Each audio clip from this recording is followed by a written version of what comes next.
Welcome to Meet the Thought Leader with Katrina Rogers Consulting. Hi there, and welcome to Meet the Thought Leader on Thinking Cat. I'm your host, Katrina Rogers, and today we're meeting scientific and technical business development expert Ernesto Chanona. With a background in international trade, regulatory strategy, and strategic partnerships, Ernesto specializes in creating scalable BD frameworks, driving client acquisition, and expanding market reach for companies in life sciences, professional services, and technical industries. He's an adjunct professor at the Johns Hopkins University and CEO of American Business Development, a business helping BD firms expand in the US and globally with tailored strategy, messaging, and business development. Since November is Talent Development Month, we will be discussing how to grow the business developer pipeline. But first, here's a quick message from our sponsor. I work daily to bring you new insights and help life science entrepreneurs and their advisors break through obstacles to get innovative medical products from bench to bedside. Please help me to help you by subscribing to and sharing the Thinking Cat newsletter. Thank you for joining us today, Ernesto. Katrina, thank you so much for having me. It's a pleasure to be here. Well, it's our pleasure, of course, to hear from you. Let's start by having you tell us about your background and how you got into technical and scientific business development. Absolutely. Well, first, one thing that really catalyzed this entire journey into American business development was the fact that, I was born in Mexico City, but I lived the majority of my life in Singapore and in Dubai. And I didn't actually move to the States until I was 18. And so, for my undergraduate degree at Johns Hopkins. And so I grew up just understanding cultures from all over the world without really appreciating how challenging it can be to overcome cultural barriers. And so I graduated from Hopkins, didn't have a dime to my name. So even though I was accepted into the University of North Carolina pharmacology PhD program, I wasn't ready to move to Chapel Hill just yet. I went back home, taught high school chemistry and biology, really found a love for teaching in the classroom during that year, saved up every penny, and then moved to North Carolina to then start my degree. I spent about a decade at the bench until I then transitioned, ended up at the National Cancer Institute shortly before I transitioned to the Maryland Department of Commerce, which then really changed my career pretty dramatically. Really learned what it meant to do business development, what international trade meant, and really the challenges that domestic American companies are facing when trying to export their services abroad. And likewise, how challenging it is for non-American companies, from companies outside of the US, looking at the country, how big, how diverse it is, how complicated our healthcare system is, and then trying to approach it can be pretty daunting. And I loved it. I loved every minute of working in economic development. I think it was the most fun years of my life. Then the pandemic hit, unfortunately. And so I transitioned from government to the private sector, where I grew the business development operation of a regulatory consultancy. And that's where I really learned about business development operations, team, and strategy. Because it's not easy for founders, especially technical founders, to understand how to do sales, marketing, really connect with their target audience, much less tailor those approaches to different foreign target audiences that present an enormous economic opportunity for any given company. But given just kind of my background, I was able to kind of bridge those divides relatively easily, culminating in the establishment of a lot of partnerships, some which I had brought with me from the Department of Commerce, but others that were brand new, and establishing a base of operations in Seoul, South Korea, for instance, for that company, and given just the amount of traction that we had in that market, which was completely unexpected to my boss, and it was surprising to me how relatively few regulatory consultancies were out there in South Korea that were from the US. And so that really, that entire like growth of business development, the team and the strategy and the international marketing really catalyzed then the leap to American business development, where I do that now for companies that are just on the cusp of growing, that want to take that business development function and remove it from the CEO, remove it from the leader, because it's not manageable and it's not scalable. And I ended up in business development pretty much kind of by pure kind of initiative. I actually pitched the job to my former employer. There was not a job opening for a director of business development. I was a self-proclaimed director of business development, given my background, and they gave me an opportunity, and they needed that support. And so now with American business development, we're trying to really kind of like implement principles and practices of business development, try to crystallize that a little bit more, create structure around business development a little bit more, so that people like me that just kind of, accidentally walk into a career have a little bit more support, especially from their leadership team in creating and building a BD structure. And so here I am. And thank you again for having me on the show. I'm just so excited to be here talking to you. Well, that's a fantastic background, Ernesto. It just seems, and I think I learn more about you and what you do every time we talk. So I think that I'm so delighted to introduce you to my audience as well. We know there are many popular misconceptions about business development. Perhaps it would be good for our listeners to start by clarifying what you mean by that term.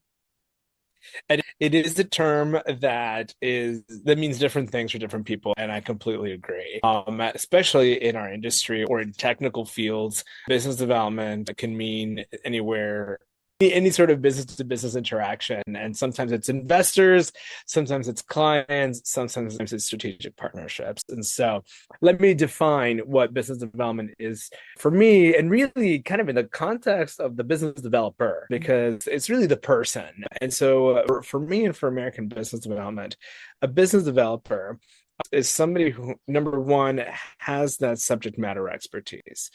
We need to speak the language of the industry. And so a lot of our business developers in-house, they have PhDs or master's degrees in biotechnology. They understand the technologies that are being developed by the innovation community in the life sciences. But secondly, they're consultants. And so in other words, they need to be able to teach. They need to be able to impart knowledge and explain to the person sitting across the table from them the value that company is bringing to the table. Yes, it's a service or it's a product, but the why and what's the win-win here, so that they're developing trust with the person across the table from them. And the third thing is of course, that sales approach. You do have to be able to close on business. And so the salesperson comes out when there is the need to be diligent, the need to follow up, the need to be able to strike up a conversation with someone you've never met before in an exposition hall with thousands of people. And so business developer equals salesperson plus consultant plus subject matter expert. So for then in that context, a business developer for us is someone who can then use those three foundational personality traits to build that trust with another person, build that relationship with the other person that will ultimately lead to a sale, a contract being signed. And it's that kind of package. Sometimes it is a service provider to a client. Other times it's a business to a collaborator. It's forming an alliance. It's forming a program, Hmm. coming to JP Morgan together to create a partnering platform for companies, or a boot camp in Colorado for the companies out there. And so it's about the formation of relationships between two businesses at the core of what business development is for me. Awesome. Well, I was going to clarify that I think what I was hearing you say was that it's really more of a relationship function than it is a pure transactional function. But absolutely. And it has to be because um as we've seen, I mean, what business development is not is like LinkedIn stalking and spamming and pray and spray email campaigns that are meaningless and empty of that relationship, which is why people hate them so much because you're getting a ton of spam, and so it is about the relationship because it's the relationship that sometimes makes the difference between choosing you or me as collaborators or clients and choosing a competitor. Mhm. Great. Well, thank you. I appreciate that explanation and clarification, and I'm sure our viewers do too. I am very excited about your American Business Development Fellowship Program. Could you explain what this program is and why you chose to start it? Absolutely. And so the ABD Fellowship Program is really designed to help companies, help students and companies. And it really kind of bridges the gap between that technical subject matter expert and a career in business development. And so what does that mean? So a lot of PhDs and master students, especially in the life sciences disciplines, are facing a terrible, terrible job market currently, especially in the academic sector. And the industry as well isn't exactly hiring by the droves either. And so the first thing that I'm doing with the collaborating university is taking students that are near graduating on a 32 training grant, and providing that externship for them as part of the business development team at ABD. And it is a lot of work. They start out learning business communications, performing outreach for ABD, learning what it means to take introductory calls with clients. So they join me on introductory calls. They join me on calls with partners so that they see what it means to start developing and maintaining a relationship with strategic partners, with government partners as well. And we also employ a biweekly journal club, similar to an academic journal club, but we use Harvard Business Review case studies and some lectures. Some of the lectures that I give to my students at Johns Hopkins to really train them on the fundamental principles of business development. And they get a ton of homework. They have to follow up. They have to schedule meetings. They have to attend the meetings with me. When they're ready, they move to kind of a later phase in the fellowship, which is when they start learning the pitch for American business development. And what that means is really introducing our company and our capabilities to prospective clients, getting the practice of starting to build that relationship and communicating that value. It starts out a little bit scripted until they get the flow. And that's when they realize that business development is really a career for them because it is a people facing role, which can be very different from a graduate school experience. And it is a relationship building role. But the magic really happens when our fellows are ready to take on work with our clients. We have clients from all over the world, and across the United States. And oftentimes they approach us because they need business development help. Like we've mentioned, the founder does not have the time to do business development. They want a BD team, but they're not quite ready to make the investment in hiring a business developer. And they wouldn't necessarily know how to choose somebody with business development experience. And they're oftentimes, very, very expensive.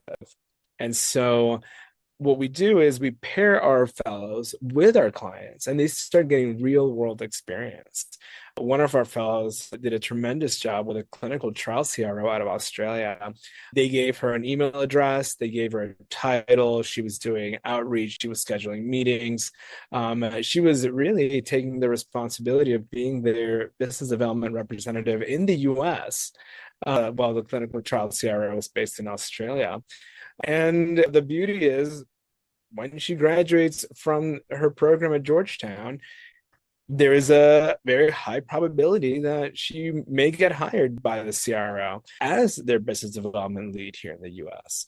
And so the fellowship program also allows for companies to really get to know the person before hiring them, and ensure that they're a good cultural fit while getting the training that we deliver to them in-house. And so it's exciting. It's exciting. We're ready for our next cohort that's going to be starting in spring of 2026.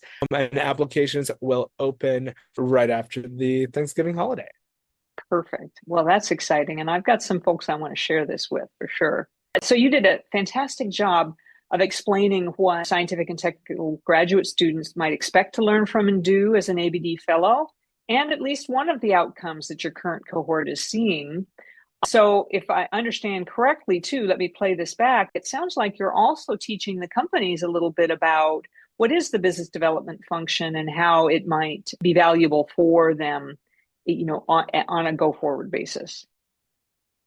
Correct. And so, because oftentimes companies have all sorts of quirky understanding of what business development can be. And sometimes it is just the founder or the founders that take on that responsibility, but it's never the priority. And so they leave a lot of opportunities on the table because their internal operations are not aggressive enough.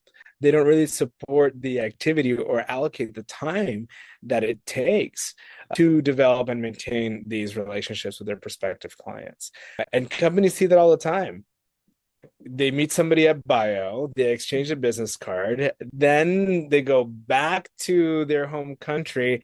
Months later, they're following up with the person at bio, and the person's probably like, who are these guys again? And at that point, because they've taken so long to follow up with that lead, they've already been contacted by 5 or 6 competitors with a very aggressive business development team and probably have had multiple follow-up conversations. And so they're learning a little bit more about what it means, time and the commitment to ensuring that business development is done correctly, because it's not trivial. And it's for us extroverts, it's not hard, but it's incredibly time consuming. And that's kind of what they're going to appreciate. It's a full-time job for any company that's in its growth stage.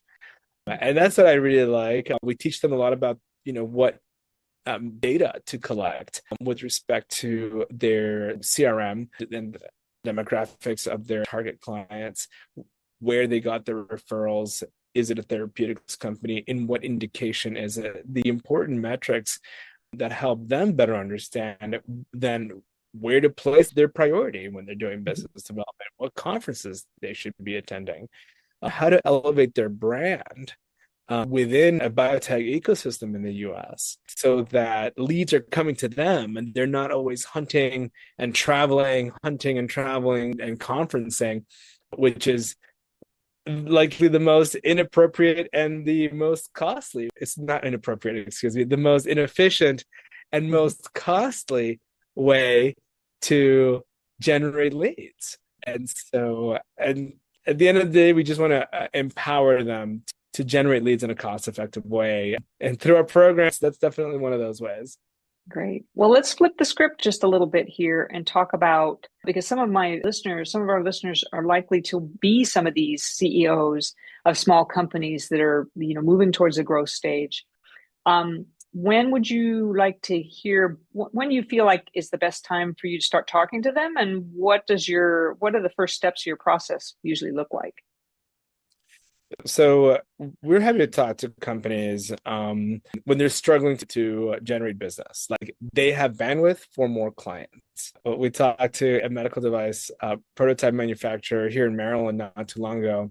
They had 30% capacity in their manufacturing space. And I was like, well, weren't you panicking when you had like 10% capacity? That's like a lot of space and downtime and everything. Like there's so much room for more clients here. And so it was interesting. It's when companies are struggling to fill their pipeline. When companies are, so that's one time to reach out to us. When they're failing to reach their pipeline, so they're sending out a ton of partnering messages on partnering platforms, sending out a ton of emails, and crickets.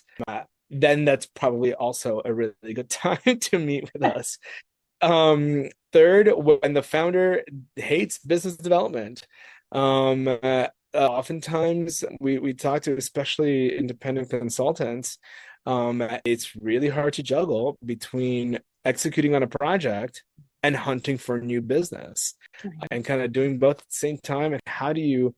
That's probably a good time to come talk to us. Let us hunt for your business, and then you can just execute on projects. I, for one, do not like to execute on projects. That's why I have a staff of consultants. So I like to be with my team generating the business. And Sure. so, especially for those sole proprietors out there, one person shops, happy to talk to them about how we can support their BD efforts. And then companies that have tapped out their network here in the US. Mhm. It is a small world, and I mean, I know almost everyone in Maryland. I mean, and they know at least of me. It's a small community, and I've been to every single networking event ever for the last few years. And so my immediate target market is outside of Maryland at this point. And so if companies are feeling, you know what, like I think we know everybody here, it's the same people at the conferences, especially the local conferences year after year. It's time to start looking outside our borders. And so once companies are considering exporting Mhm. their services, want to take the next step to find a market that's international and highly lucrative, that's another time when it's an excellent time to have a conversation with us. And so what do we do first? To answer your second question, we generate the strategy, we generate the plan. What has been done so far? What has worked? What hasn't worked? Let's identify the gaps in the business development strategy, the business development messaging, the marketing, any sort of internal operation. Let's take a look at the entire BD effort and start prioritizing, is this an effort that needs attention internally? Do we need to build SOPs and CRMs and upskill their internal BD team? Or is this really more about messaging and marketing? Kind of thinking differently about how to connect with the target client, because it's not working, it's not landing. So once that strategy is at least on paper, they get a business development plan, and they can use that plan to execute it themselves, or we can take the next step in helping execute it with them. Excellent. Well, you are obviously very busy both with running your business as well as working on the Fellows Program. What else has you excited right now? Well, like I mentioned, and so this is first time hosting our ABD Capital Connect program at JP Morgan. We've run partnering programs at JP Morgan for my previous employer in the past. We have since then graduated, if you will, to a wonderful new space at the Marines Memorial Club and Hotel. We'll be hosting our partnering event at the Crystal Ballroom on January 12th and 13th. And, we're very, very different from other partnering platforms. Number one, we want this to be accessible. We want this to be affordable. So our registration fees range between $200 and maybe $600. We are not charging the $1,500, $2,000, $3,000 registration fees of other conferences. We also don't need a ton of service providers. Our goal is to develop the brand and brand awareness of the select few sponsors that want to join us. And so there's not even a registration process for services. They need to reach out to us directly so that we can process that sponsorship. We also don't want competitor service providers to be sponsoring our program because it could be very tricky. It happens in a lot of partnering programs and no one walks away very happy. And so we're looking for one regulatory firm, one preclinical CRO, one clinical CRO, one diagnostic testing lab, one medical device prototyping shop, like, just one of each. We have our sponsorship tiers are also incredibly accessible. $2,500 for the silver tier or $5,000 for the gold tier. Again, we're not an event planning company. I don't need to be paying the salaries of dozens of people based on the revenue that we're generating from this. I'm here to kind of elevate the brand of the select few companies that are in our purview. And a lot of our sponsors are, of course, our clients. This is all part of the business development strategy, getting their name out there and their brand in front of their target client, which are the startups that are going to be there. For the startups, this is also very different. There's a little bit more homework. The registration process is not extensive, but it does collect information from their executive summary. We're going to be publishing a startup book. This is a standardized executive summary book of all the companies that are going to be joining us. The investment community has repeatedly asked for this. It is very challenging for investors to compare between opportunities because the information comes in so many different ways. And so one startup book with all the startups, certainly organized by modality, if you will, but in one place so that the investors, more importantly, can come prepared for the meetings at JP Morgan, and so that they don't have to kind of start from scratch because they haven't gone through the 60-page pitch deck that was sent to them.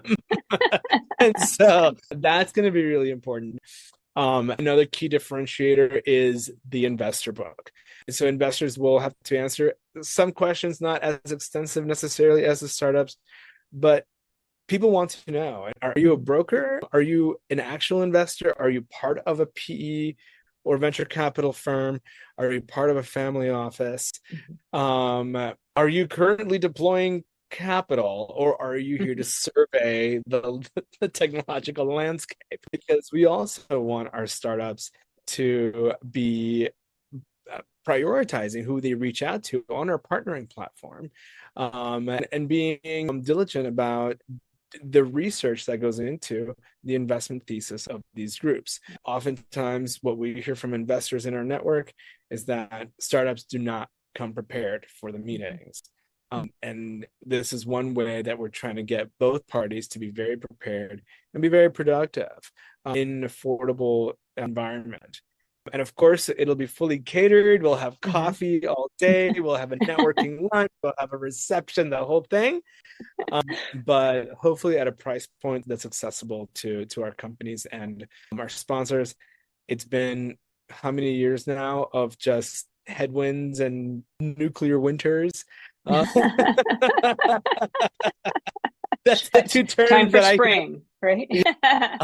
It's and is investment returning in 2026? I don't know, but what I do know is that now even the CROs are really struggling to close on business because it's been so challenging.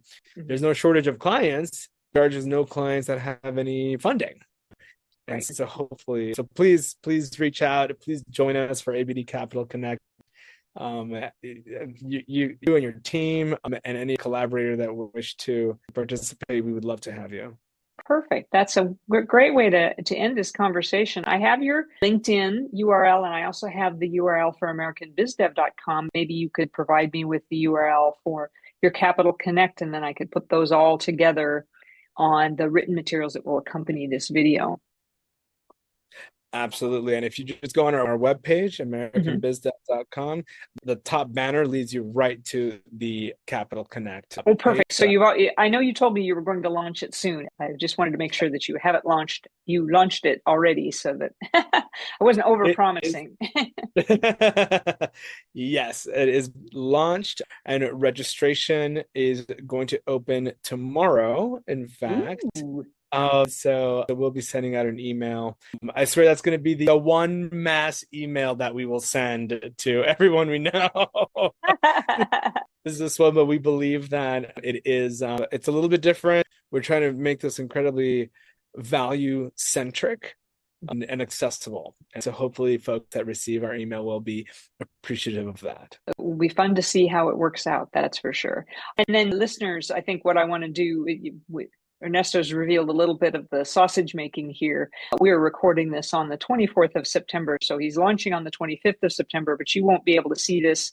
Plan to roll it out in November for Talent Week, the Talent Month. So excellent. Excellent. Well, Ernesto, thank you again for sharing so much of what you do and your thoughts with our audience today. Thank you, Katrina, for having me. Always a pleasure to talk to you, my friend. Well, it's my pleasure entirely. Listeners, Ernesto will join me on the Thinking Cat Chat 1 week from Friday. Don't miss your chance to ask him your business development questions. Thanks for watching. Don't forget to like, share, and subscribe for more tips on navigating the life science industry.